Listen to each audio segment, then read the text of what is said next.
20 বছর ধরে কাজ করতে করতে এক সময় পরে গিয়ে আপনার প্রজেক্টটা অফ হয়ে গেল এবং আপনার চাকরি চলে গেল, তখন আপনি কি করবেন? আপনি আরেকটা চাকরি খুঁজবেন, তাই তো? সো গতকালকে আমার একটা কল ছিল, ঠিক এরকম একটা কেস। একজন হাইলি স্কিল প্রফেশনাল, লাস্ট যে জবটা উনি করছে ওটা তো উনি ডিরেক্টর পজিশনে ছিল। উনি ওইখান থেকে ওনার প্রজেক্ট বন্ধ হয়ে গেছে, সে কারণে ওনার চাকরি চলে গেছে। গত 11 মাস ধরে উনি বেকার।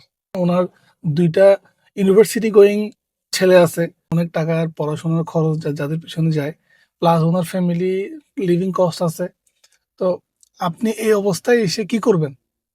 আপনার মানসিক অবস্থাটা কি হইতে পারে? আপনি একবার চিন্তা করে দেখেন।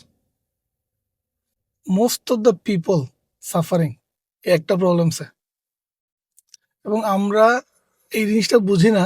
আমি এখন আপনাকে বলতেছি, আপনার কাছে জিনিসটা অত বেশি ইম্পর্টেন্ট মনে হবে না, but when you will be suffering for this then you will be understanding যে আপনার 5 বছর, 10 বছর, 15 বছর এক্সপিরিয়েন্স হয়ে গেছে। You already know that you know something really really expensive, you are getting paid high, but you are not utilising it for yourself. আপনি নিজের জন্য কিছুই করতেছেন না এবং নিজের একটা বিজনেস দ্বারা করাচ্ছেন না, যেটা থেকে you will be getting paid, এবং আপনার চাকরি চলে গেলেও আপনাকে থিঙ্ক করতে হবে না। এবং এই জিনিসটা আমি দেখছি শত শত মানুষের প্রবলেমস।